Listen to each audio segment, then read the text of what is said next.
This meeting is being recorded. Hello, hello, welcome all to that Fringe show. And essentially, if you're not entirely sure what show to watch at the Brighton Fringe 2023, this show is for you.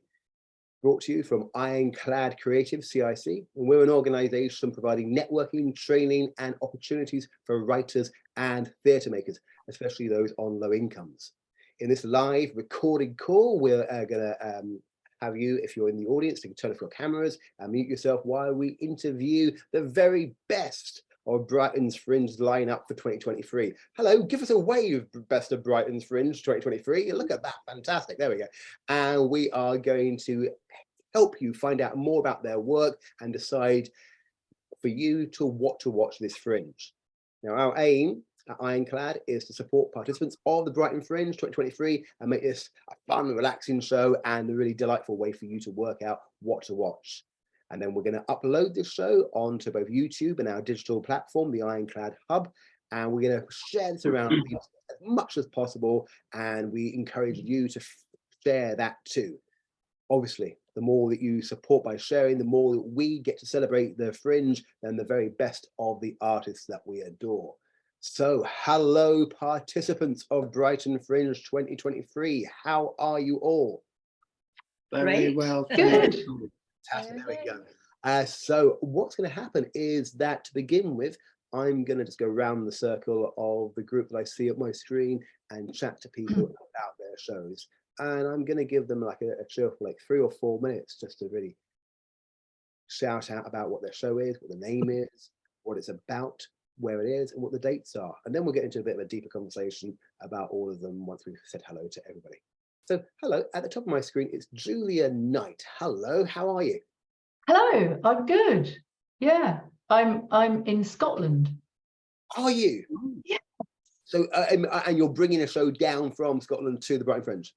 I am, yes. I used to live in Brighton, so I have some familiarity with Brighton Fringe, and I love doing things at Brighton Fringe. And I've got a new solo show. So my previous solo show was I Am Not Victoria Wood, which was very well received, and I did that in 2019 in Brighton. And I've got a new one now, and it's called, as I've put in my name, it's called Zeitgeist, More Than a Feeling. And would you like me to tell you where it's on and Please that do, sort of yes, thing? please do. Yes. So I'm at Sweet at the Poets. So that's at the, oh God, I think it's got a full name, hasn't it? I just call it the Poets, which is a pub Yes. very conveniently located between Hove and that other station beginning with A. Aldringham? Aldrington, yes. Aldrington. I always, whenever I think, oh, it's that station beginning with A, I can't remember the name of it. At the end of tonight's show, we're going to invite all the participants to name 16 train stations on the South Coast. And whoever gets there first gets a... I'm not offering anything. I'm not offering anything. I don't have the capacity to do that. Yes. There we go. So yes, please tell me what Zeitgeist is.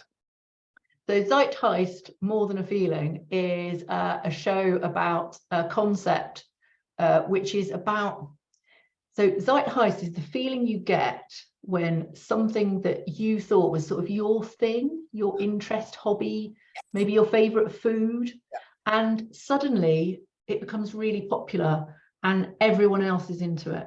Yeah. So it's sort of like your personal zeitgeist got hijacked. So it's this sort of, and it's a really mixed feeling, because you sort of think, but it was my sort of thing, even though you know that not everyone was into your thing of baking cakes when they started Bake Off, or Wimbledon when everyone started buying all the tickets.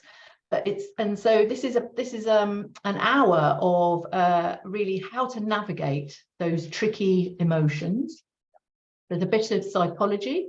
There's a bit of, oh, Pepita's just come in. She of Pepita Productions, the dog. Yes. And some singing. So I've got some songs which help to explain it all. And yeah, and that's kind of it. Bit of sort of comedy theatre, music, All of those. Excellent. And that's at Sweet at the Poets. What are the dates of that show? It's 17th to the 21st, so starting in the middle, really, at 6 p.m. And the 6 till 7 slot is fantastic because you can actually go and get something to eat afterwards. Absolutely. And have a drink. I was into getting into early theatre before a show, long before it was cool, but now everyone else is doing it. Exactly. That's my highest. There we go. Thank you. Well, we might chat to you a bit more about what it's not a spoiler of the show, what your personal right heists are. Oh, well. But for now, Thanks, Andrew. Screen to Fania and Richard, if I remember that name correctly. Yeah. And by connection, also Steve and Grant at the next screen. Hello, tell me who you are, what's going on? Well, we are Brighton Theatre, and we are opening our show a week on Friday at the latest music bar, and it's called Anna and Marina. We've been around for a bit. In fact, we've done how many Brighton festivals? Quite a lot. A lot. Yeah. And we started off by winning the best theatre production Brighton Festival, all across the festival and the Fringe and everything. We've won quite a lot of Edinburgh Fringe firsts, and we've been to Adelaide, Venice Biennale, places like that. But we always come back to Brighton. We like to start our shows in Brighton because we are called Brighton Theatre. We've recently done a trilogy of plays about insects over the last 3 years. And now we are doing something which is actually, it seems historical, but it's really very, very modern. It's called Anna and Marina. And the date is 1941, on the eve of the German invasion of Russia. Now, this has a kind of modern ring to it because it's about an unstoppable military force. It's the biggest military force in history, which is lined up along the border of Russia, just like Putin's force was lined up across the border, along the border of Ukraine. But can I just come in and say that it is quite funny as well? Oh, yes. Well, against that really, really serious backdrop, it's funny because it deals with art and poetry. Now, poetry in those days was very, very influential. And if you were a poet in Russia in the 1930s, you were very likely to be arrested and shot. A lot of these were comedians. They actually made fun of the regime without any fear, and they suffered for it. But one of these was this lady here, whose name is Anna Akhmatova. She stayed through all— Up a bit, Richard. Yeah. Hello, can you hear me? Oh, look, there's Stephen. Hey, Stephen, hello. Now, Stephen is in our play. He's one of our actors. We don't normally let our actors speak, but we might tonight. Stephen, say something about it. Well, it's curious because as we are getting greater recognition to female artists recently, this is all about the fact that there are two very famous female poets, and the role of the men in the play is to act as dead poets, commenting on the work of the female poets. And at the beginning, I think it's fair to say they're a little bit dismissive, but as the play progresses, there is a recognition of the excellence of those poets. Excellent. And one of the things we're really happy as Brighton Theatre, in sort of these times of troubles, we've been able to do 1-person shows, 3-person shows, but here we're able to do a 5-person show. And well, it's just wonderful. I'm the director, and it's just wonderful as a director to work with a lot of actors, or what seems like a lot of actors to me. And it's on at the latest music bar. We can put the links on the chat in a moment. But it's on the 5th and 6th of May, and we have 4 performances at 3 o'clock and 6 o'clock each day at the latest music bar, and it's a lovely venue as well, very friendly. And he wants to say something, Richard. No, you know what? Every question I'm about to ask, you elegantly already answered it by the time I was thinking it. So it's absolutely true. So yes, it's on the 3rd and the— No, the 5th and 6th of May. Thank you for that.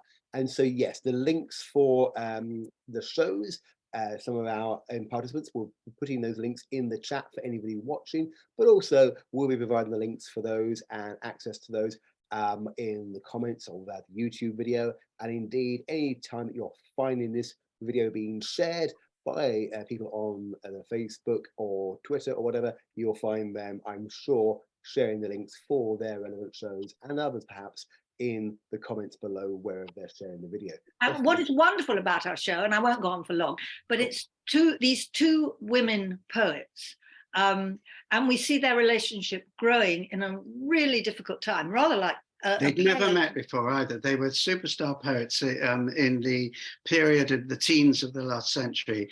And one of them stayed in Russia through all the terror. The other one was in exile in Paris. And she comes back. They meet just for the first time. They meet over 2 days. No one knows what they said to each other. So we've invented that. And we have just as a commentary, we have these 4 dead poets. There's a chorus of dead poets. A chorus of dead poets, of which this lovely gentleman down below, Stephen Grant, is one. He plays Alexander Blok, who is a famous Russian poet.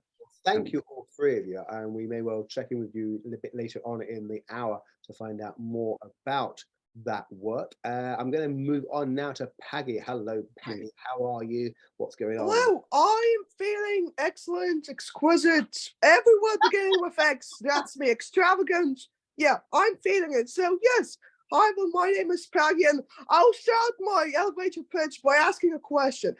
Has anyone ever seen a comedy show that combines paintbrushes, human psychology, a game show, and autism? I really hope nobody has. I really hope, because this is Not all 4 at the same unique selling time. point. Oh no! What a shame! What a shame it would be if there wasn't a show. What it would be really good if someone had a show and did exactly that. Oh my God! Wait, who put this here? So my show, mind blown. So my show is called Stimmy Counter, and it's a work in progress comedy show all about being an autistic punk master. It's all about what it's like to be an autistic performer and how I make sense of the world and like how I find comedy and things like that. But it's not just. It is stand-up, but more on the surreal side of it, with some counter comedy, and it's a bit like the way I've structured the show. It's like a journey to a literal mind, because it's literally a journey to a mind, but it's also a mind that's literal, and you get different stops about what autism means to me.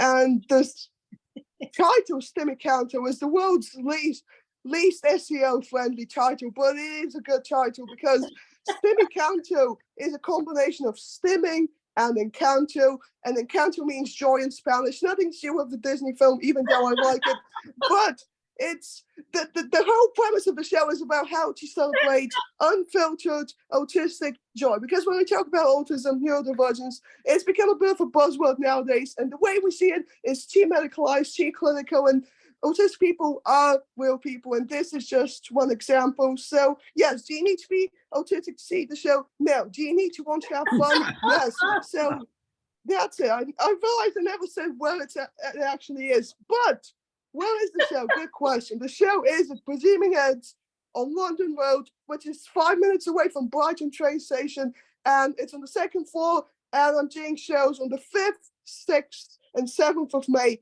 at 5:30.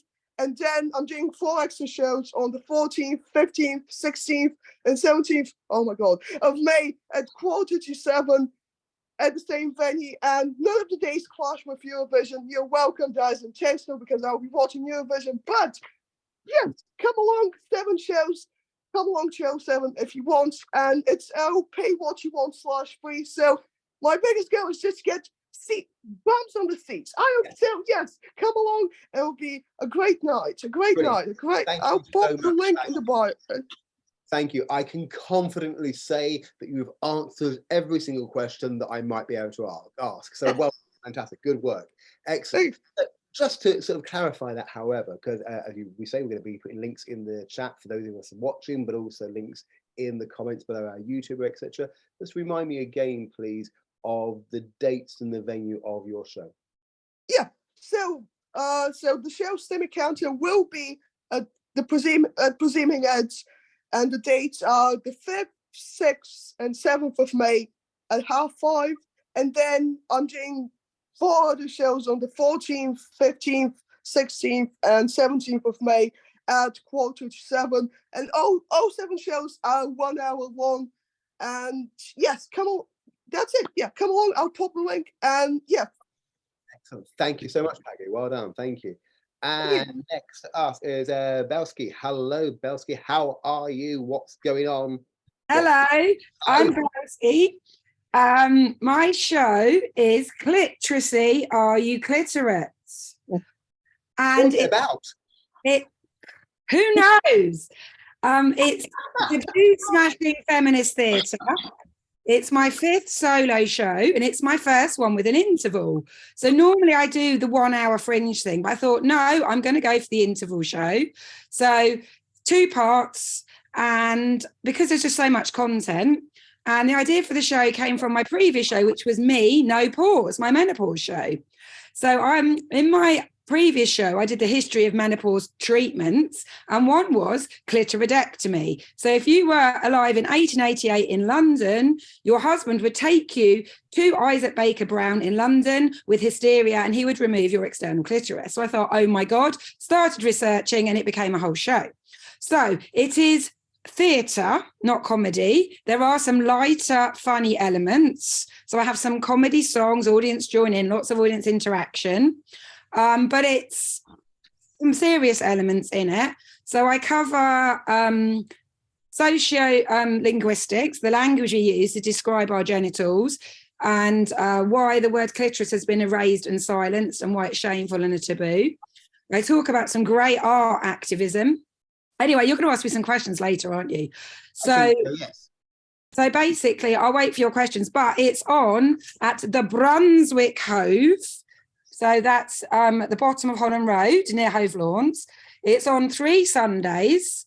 So Sunday the 7th of May at 7, and you get 10% off food at the Brunswick, the theatre ticket, and they do the best Sunday roasts. And then, very exciting, it's my first daytime show. So on Sunday the 28th of May and Sunday the 4th of June, the end of the Fringe, I'm doing 2 o'clock. So it's a perfect time to book a Sunday roast, get your 10% discount, come and see my show. Excellent. Thank you so much. Well done. I now can speak to Her Majesty the Queen. I don't necessarily know the correct term of address, so I'll just call you Cal. Hello, Cal. Hi. How's it going? What's going on? Hi. Yeah, my show, hold on a minute. It's not the my Brighton Fringe but it's the same flyer. That this is from a show I did in New Zealand, but it's exactly the same flyer with the deep. So that I don't know if you can see that, the Queen, Shakespeare and Me, and I put the times in the chat. So I'm performing in 2 venues, the Walrus Raised Room, and that's a lunchtime show, and then in the evening at the Temple Bar on Western Road, just on the border of Brighton and Hove, and that's at 6 o'clock. So you've got all the dates there. I won't repeat them all unless you want me to. For those, because people might be watching this video and they may not have access to the chat when. Okay, right. Okay, people can remember. So in the Walrus Raised Room at 12:45 to 1:45 in lunchtime, obviously not midnight. It's on the 8th, 13th, 14th, 27th, 28th and 29th. And then in the Temple Bar at 6 o'clock in the evening, that's May the 16th, 23rd, 24th, 30th and 31st. If people can remember all of that. And it's a musical comedy based on the Queen, with bits of Shakespeare in it. And there's audience participation, sing along a Liz, a quiz, and you know, a fun quiz, you know, like who coined the phrase sing alonger, for example, you know, if people remember that, you know, sing along a Max, you know, that sort of thing. You know, it's a fun quiz, is in there as well, and a bit of potted philosophy as to why I do that particular show. Thank you so much, Cal. We'll check back in with you in a moment about other Yeah. questions to do with either the Queen or the Bard. Hello, Jade. How are you? What's going on? I'm very well. How are you? Oh, I'm all right. Thank you. Yes. Yeah, it's going. I'm having a lovely time. Yes, thank you. Good. So am I. Oh, so many great shows, honestly. So here I am with mine. I run Mim Theatre out of my living room, quite literally. It's Mim Theatre like Mum Theatre, but with an I. And I hail from Chelmsford, so this is the first time that I'm coming up to Brighton Fringe, which is really exciting. And we begin our tour here, and then we go off to 3 other little fringes. At the moment, we've got a couple more pending, fingers crossed. But our show is an hour long. It's a show that I wrote with my mum. No. And it talks about dark humor, philosophy, morality, and it's all from people who exist on another dimension, so people who are not here anymore. And we get to hear as they recount their loves, their lives, their regrets and mistakes. And what are the dates and the venue for that show, Jade? So I don't have a paper. Well, everyone's showing their their posters, but we are at the R Bar right on the pier, which is amazing. We're at the R Bar from the 22nd to the 24th of May, and we have our shows at 2:30 and 3:50 each day. Excellent. Well, thank you so much, Jade. So there's lots of exciting shows to consider and look at, and we will be having a bit of a chat. And at this point, I invite you to sort of talk to each other, talk over one another, interrupt, although I will still be playing a benign controller. So please don't feel too offended if I suddenly cut into you talking, if I want to sort of focus from you onto someone else. And the Fringe, the Brighton Fringe is a wonderful place, and it's very exciting, and I can often get really, in a positive way, overwhelmed by the choice and stuff of what the options are to do. And I think all of us have got sort of some positive experiences. And in that sense of positive experience about what's fun about the Fringe, Jade has just mentioned that this will be her first Brighton Fringe. And Jade, have you been to Brighton itself before? Oh yes, yeah, I love a bit of Brighton, me. I was there for Pride last year, so very, very excited. My friends live up in Brighton, so I thought, you know what, I make theatre, should probably go and check out the Fringe. Excellent, fantastic. So Jade already knows Brighton, so we don't need to tell her where the best fish and chip bars are. But what bit of advice could we give to somebody who is doing their very first Brighton Fringe? Is there any? I mean, you up there, you're called the Brighton Theatre. You've got it literally in the name. You are Brighton Theatre. What advice would we give to somebody giving their first Brighton Fringe? I think you should be brave. Do something that, if possible, is new and exciting, and something that you will learn something from, something you haven't done before. Don't just repeat an old thing, if possible. We always try and do a premiere, and it's the thing about Brighton Fringe, and we've done years and years of Edinburgh Fringes, and Brighton Fringe didn't really imitate that in any way. It's very Brighton. It's very Brighton in its venues that it offers. It's very Brighton in that it's by the sea. It's very Brighton in that the audience love to come to Brighton. They'll come from London. They'll come from all sorts of places. So it's not always just Brighton people. It's quite an international city, really. And I think you see that reflected in the festival. And I'd say this is your opportunity to take risks more and more. You know, if you're trying to go commercial or that, you've got to play safe. This is a chance to go off the limits, if you want to, just to kind of show the adventurousness of the way you're working. And also, it's the last year that Julian Caddy, our wonderful Fringe executive director, or I'm not sure his proper title, it's the last year he's going to be there. So I think we should all give him the very best Brighton can. Yeah, absolutely. And I think that, yes, my question also includes what would we do? What are we looking forward to doing at the Fringe? What does the Fringe have to offer? Because I'm assuming as Fringe participants, 3 weeks away or less from the beginning of the Fringe, you've definitely already written all your shows and they're completed and fairly rehearsed. Whoa, Lovely, there lovely. we always have a crisis. I wouldn't presume to suggest that this is a stage now that you start rewriting your show. But what else about the Fringe, about the Brighton Fringe? I invite anybody to butt in with an answer. What do we like about the Brighton Fringe? I think- really like, Oh, sorry, Kelsey. I really like the Spiegel tent because it's a great place to go to hang out and there's a good vibe. And with your participant pass, you can queue jump and you just get in without queuing. So I really, really love the Spiegel tent just to go out and hang out. And I'm actually got a part in it. So they've got this amazing cinema bus called Audrey. So in the 1940s and 50s, the government used to send government information films around to all like the steel industry in Sheffield, and they would get the workers into the bus and show them the latest government information. They were all decommissioned and sold off in the 60s, 70s.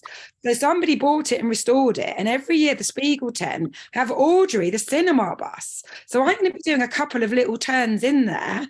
So I get to be legitimately in the Spiegel tent garden. So I'm very, very excited about that. But I love the way they've produced their own little brochure this year, because obviously Fringe hasn't, so you can really engage with it. And the way the Spiegel tent handpicks really off the wall cabaret. So I would recommend go to the Spiegel tent, see some shows, just go and dance, have a beer, enjoy the vibe. Excellent. That does sound very exciting. Obviously, Ironclad Creative CIC could not possibly condone the practice of queue jumping. That is something that that's up to you. I'm not going to stop anybody from queue jumping. Julia, you were going to say something, I think, about the Fringe. Yes, hello. I was going to say, I don't know, I assume this will be the same this year, but New Road will have that sort of Fringe on Saturdays and Sundays. So if you're new, on the weekends in the day, there's slots available. Probably there's always something still available to do little snippets of your show if you want to, little showcase stages, and also just for flyering really, and handing stuff out and just engaging with audiences and stuff. So that can be good, and just chatting to people. It's just usually quite a nice vibe really. Yeah. Adding on to that, the new area, the Caravanserai, if that's how you pronounce it, they're building it now north of St. Peter's Church. There's an email address in Eventatron, and you can apply for the open busking stage or open stage. So they want people to do 10, 20-minute slots to promote your show. Your show doesn't have to be on at the Caravanserai. So yeah, I can put it in. So you can apply to do a slot on an open stage there. That's great to know, and thank you also for giving me the correct pronunciation of that venue, because I have been struggling up until now. I don't know if that's the correct pronunciation. I just gave it a go. I'm going to go for it. You did it with great confidence and verve, so I'm going to sort of go. You are correct. So Julia, I'm going to cycle back to you, and I'm going to speak to everybody around this, and I'm going to probably only give you about a minute to answer this question. And it is a very benign version of why should we come to see your show? Paggy had a really good answer already in your answer, packed it. But what's going to be unique, Julia, about your show? What are you excited to share with us? Well, there's never been a show with this title because I invented the word. So there we go. And you can hear a song, well, in fact, maybe two songs, but definitely one song about avocados. I mean, I've been waiting for a comedy Brighton Fringe between 1 and 3 songs about avocados. So yeah, that's exciting. Thank you, Julia. Brighton Theatre, I'm going to give you about a minute or less to tell us, what are you excited to share with us in your show? Well, I think it's a rare opportunity to see a show where the stars are 2 women creative artists, and the men are in the background. Is my man still there? I think he's gone. No, I'm still here. No, You're still here. The 2 female leads are truly impressive. They are absolutely wonderful. And when I watch them perform, I sometimes think I really shouldn't be on the same stage as them because they're so good. And actually that kind of shows the way we do things. We work with very experienced actors and also actors who are really just starting out. And it just so happens that those two fill that position. But I'll tell you also, the venue that we're in is not a conventional theatre. It's like a cabaret space. It's the tables and chairs, and the audience are really like part of the show without being intimidated or anything like that. It's like a kind of party atmosphere. So the subject is actually quite terrifying in many ways, but because it's like that, and because we're all together in this situation, there's a terrific warmth there. And I would describe it as what's called a dark comedy, because there are laughs in it as well. Thank you, Brighton Theatre. Paggy, what are you excited to share with us about your show? Why should we come and see your show? Well, the number one reason to watch the show is if you want to make sense of something that doesn't make sense. So because when we think about autism, I'm always speaking about my own experiences in the show, Bully. But when we think about autism, it's become, like I said earlier, a bit of a buzzword, and a lot of people saying autism, neurodivergent, things like that. But at the end of the day, the question is, what actually is autism? And I attempt to answer the question to the show, but spoiler alert, once you see it, you understand it. In order to understand it again, it's not so much about having a clear-cut definition of what it is, but it's about understanding how each person is different and how being logical is actually illogical, and how being illogical is sometimes logical. So some reviews of people who have seen previews of this things like, "Oh, I love your humor. It's so random," but it's not random to me. It's very logical. So so if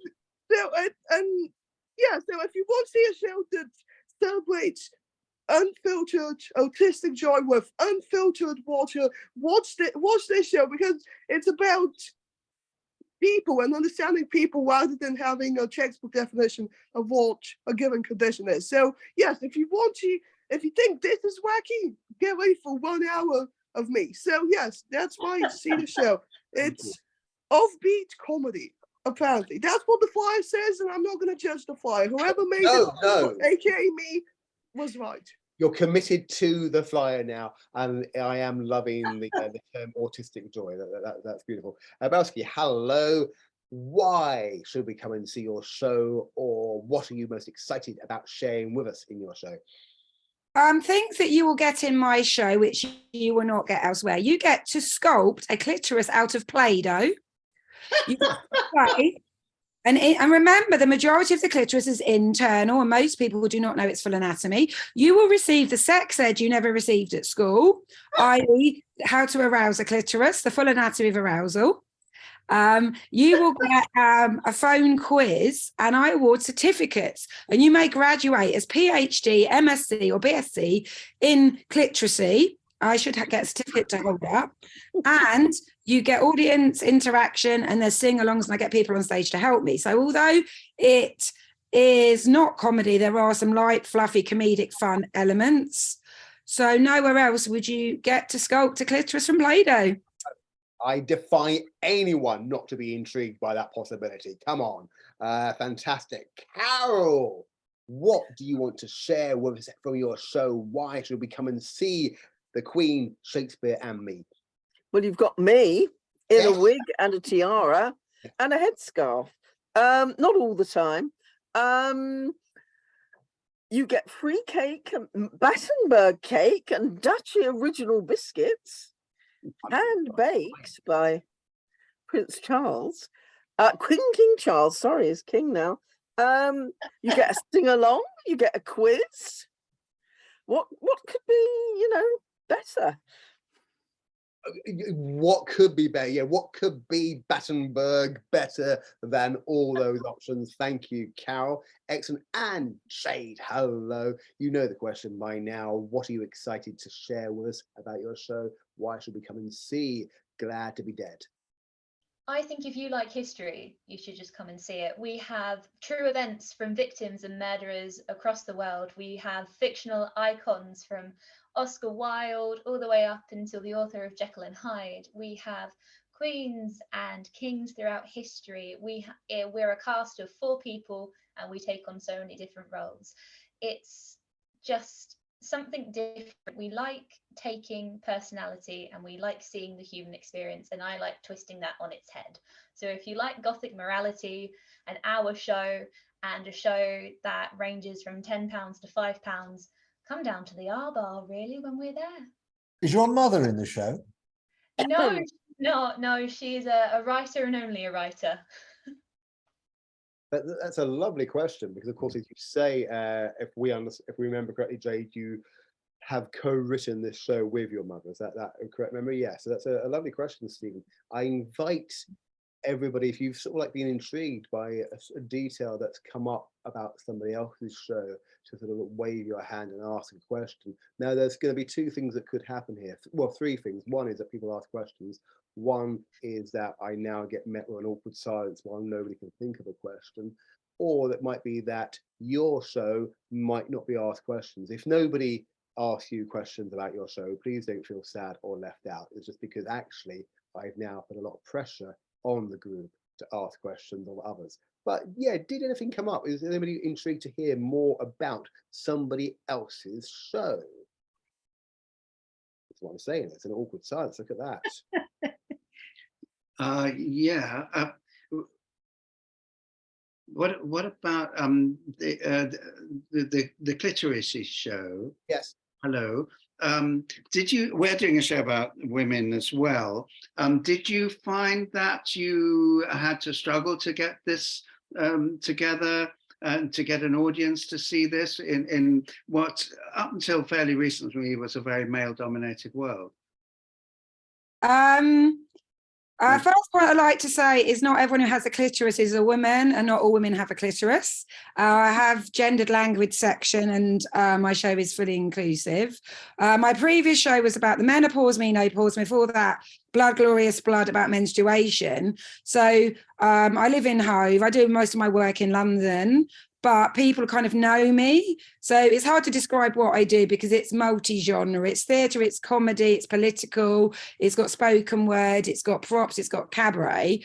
But people, you kind of have to come and see what I do to explain it. But people kind of go, oh, she's the one who does that, thing. So I think because it makes you uncomfortable, the purpose of my work is to get you to talk about taboo subjects, and finding that way is all academic journal research, and it's about, I distill the information to make it palatable for the public, to start the conversations. We all get a little bit uncomfortable, but I do the authentic vulnerability, tell my personal stories, draw people in, and by the end we've all been on this journey, and it's the show that will stay with you, and you will go away and talk about it and question and challenge yourself.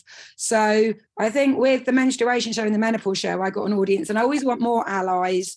For example, people who do not have a clitoris or enjoy clitorises, I want you to come and be educated. So it's about getting it out to everyone, and yeah, come and do something that's going to make you a little bit uncomfortable and challenge yourself. And also you will learn loads because people don't know this information. I don't know if I answered your question. Well, I think you expanded upon it very well. I think this is exactly what theatre ought to be doing. You should be disturbing people, actually making and sending them away with kind of things they never thought they might encounter.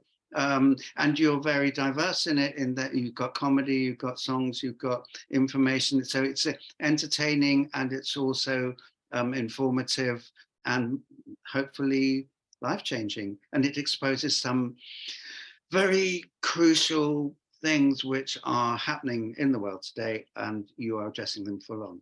So And congratulations. And I just think the Fringe is so exciting. We were both on the board of the Edinburgh Fringe for several years, and just saw it grow really from one piece of paper to this huge volume that it is now. And the same thing is happening in Brighton. People are getting more and more interested in what the creative possibilities of this city are. And I think the audiences are beginning to build up, you know. And the wonderful thing that Ironclad have created here is that we can hear about other people's shows before they happen. Yeah. And we can get excited, not just by looking at a brochure, which doesn't exist anymore, and not just by complaining that it doesn't exist anymore, but by talking to each other. Thank you, Ironclad. Thank you. It's one of the many things that we're here for, is to sort of like create and hold that space for us, both as participants and as audience members, or just as humans, to sort of talk to each other and find out about one another. In that note, Carol, there has been a significant event in the last 6 months that may have changed the narrative of your show. And I wanted to inquire how much that may or may not have had an impact on the character that you play. It hasn't had a terrific impact. I mean, I know she's dead, but you can still do that. You could do a play on Queen Victoria, you know, and have her speaking, you know, but we all know she's dead. I mean, there's one of the biggest changes is that the TV announcement that Hugh Edwards did when she died, that's played right near the beginning, so that you know that she's gone, and the rest of it is more or less similar to how it was before, except some of the caricatures were taken out. Like, I have got a slideshow that accompanies the act, which the act can run without a slideshow, but the slideshow really does add to the humour. And for example, I had a caricature of Queen Elizabeth, an affectionate one, but I took that out of respect. I had a caricature of Prince Philip, but that came out. I put a nice picture of him up instead.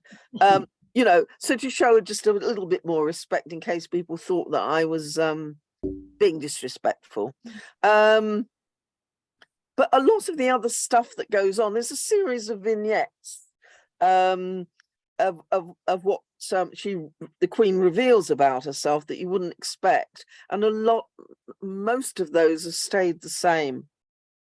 Excellent. Well, thank you so much. I'm going to ask one more question before we begin to wrap things up, and I'll again go around a cycle, but I might go reverse order. At a Fringe day, if you're going to do your own show and you might be trying to catch a couple of other people's shows and stuff, what's your survival pack? Up in Edinburgh, it might well be a can of Iron Brew and some crisps, but down here in Brighton, we might have something else. What do you have in your backpack to survive a day in Brighton? I'm going to ask Stephen first. Stephen, how are you going to get through a Fringe day? What do you need? Yeah, well, my wife might be surprised to hear this, but it will be a plastic bottle of water, because if you try to get in with a glass or a metal bottle, they won't let you. So I'm afraid plastic rules. Plastic bottle of water. Yeah, keep dehydrated. Paggy, what are you going to carry you to survive a day at the Fringe? Well, I'm going to say you definitely need to have a power bank, a portable charger, whatever, because 99.999% of the tickets will be online. So it's always good to have your phone on hand if you need to find a venue, or if you want to follow someone on Instagram or Twitter, or like you see a QR code and you think, oh, this seems like a fun show, I'm going to check it out. So have a power bank and remain charged emotionally and electronically at all times. Absolutely, thank you. I'm sympathetic to the fact that sometimes people might say your answer before you say your answer. It's often the case, but you feel compelled to repeat the answer. It can be frustrating if you have already thought of something and then everyone else is saying the cool thing too. And on that theme, Julia of Zeitgeist, what are you going to do to survive a day at the Fringe or carry with you? Oh, there's lots of things went through my mind. So comfy shoes or a bus pass, and because it's, you know, you end up walking around getting to all the different places, which is great because you see loads of Brighton and Hove and seeing all those places. But actually, I think is to have something to sit on the beach, so that you can take that little break and just pop down a fleece or something, because it is pebbles after all. So just pop down something soft to sit on and have your little break and look out to sea and Hope that a seagull doesn't nick your chips. I particularly like the answer just because of the soft blanketing to sit on the beach, but the importance, despite the fear of missing out, the importance of just taking a moment away from the fringe and sort of like taking that moment for yourself. So thank you, Julia. The rest of Brighton Theatre, hello. What are you going to carry with you to survive a day at the fringe? I would throw myself into the sea between shows. Ooh. I'm going to take it as a positive thing to do. One step further. As a refreshing thing to do. Yes, indeed. I mean, your actor is taking a bottle of water. You are being consumed by all of water. So fantastic, excellent. And I'd say keep yourself open for surprises as well, because and encourage the ones that seem a bit off the wall as well. Don't feel obliged to go to the ones who are supported by big business or corporates and things like that, because there's quite a lot of that around now. But seek out the unexpected. Yeah, fantastic. Thank you, Belsky. Hello. What are you going to have to survive a day? I do not leave the house without my flask of green tea, because then when it's empty, you're saving those horrible disposable cups because you have your vessel. And I think building on what someone said about taking chances but not over planning, having a bit of gap so you can suddenly go, oh, there's that one. And don't forget all the pay what you want. I think somebody here, I think Paggy, yours is pay what you want. And I think they're really good. Just take a chance. And be ready with your card on the card reader or some change to make a donation.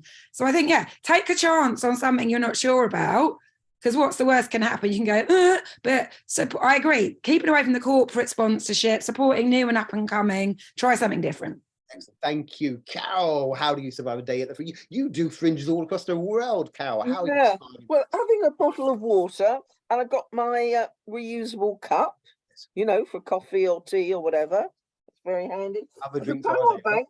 Yeah, I always have a little technology bag, you know, that's got earphones, you know, a power bank, obviously the lead that will fit into your phone, you know, a spare plug, you know, in case you've got somewhere which has actually got a plug that you can plug into a wall. That's very important. And all the other things, actually keeping an open mind about shows. Yes. Yeah, it's very good to do that. Yeah, you never know what you might find. Thank you, Carol. And Jade, how do you survive a day at the fringe? I have never been to a fringe festival before.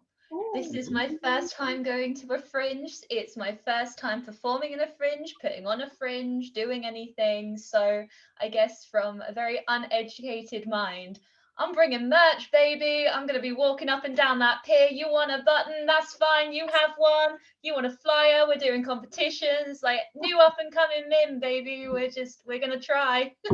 Fantastic. Excellent. Thank you so much, Jade. So we are in the last few minutes of this first edition of That Fringe Show. I have a couple of messages to say at the very end, but as a quick turnaround, I'm going to ask you all again for the name of your show, the dates of your show, and the venue of your show.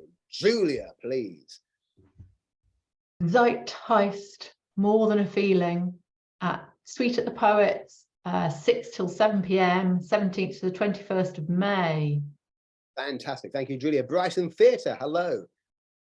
Anna and Marina at the Latest Music Bar, 5th and 6th of May at 3 o'clock and 6 o'clock, and it's about an hour long. And don't get put off by the coronation.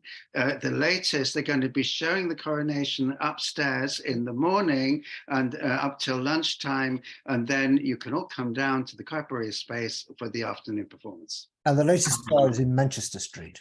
And Manchester Street. Thank you. It's the latest studios for latest TV. We need an actor to tell us what we should know. I can't comment. Paddy, hello, tell us.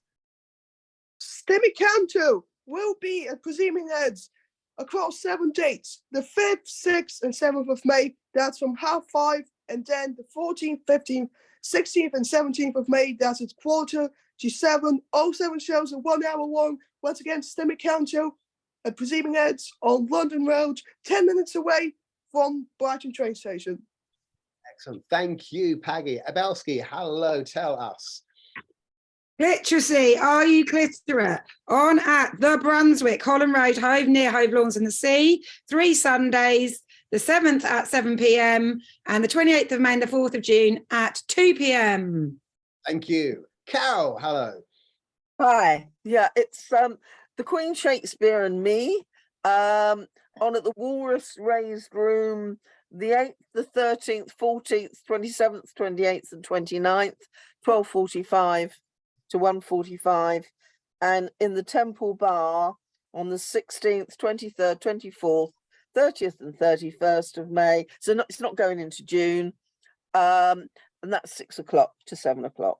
Fantastic. Thank you, Carol. Don't expect everyone to remember that. Absolutely. Thank you, Carol. And Jade. It's Glad to Be Dead, Monologues Beyond the Grave at the R Bar right by Brighton Pier. We're on from the 22nd to the 24th of May at 2:30 and 3:50. All of the shows are touch tours, and the 2:30 showings on the 22nd and the 24th are relaxed openings as well. Thank you so much, all. Thank you so much to our guests at this, the very first edition of That Fringe Show. We will try to get links for those shows in the comments of the YouTube video. But of course, our guests here will be showing and sharing that video on their socials where you found this video, with links below, I'm sure. Please find Ironclad Creative online and join the Ironclad Hub, where we have lots of community chat and provision for acting classes, creative catch-ups, writing spaces, writing sprints, both in real life and online, and more. And as I run to end the recording of this episode, I invite everyone to smile sweetly and wave goodbye at you. So we're going to do that now. Bye. Bye.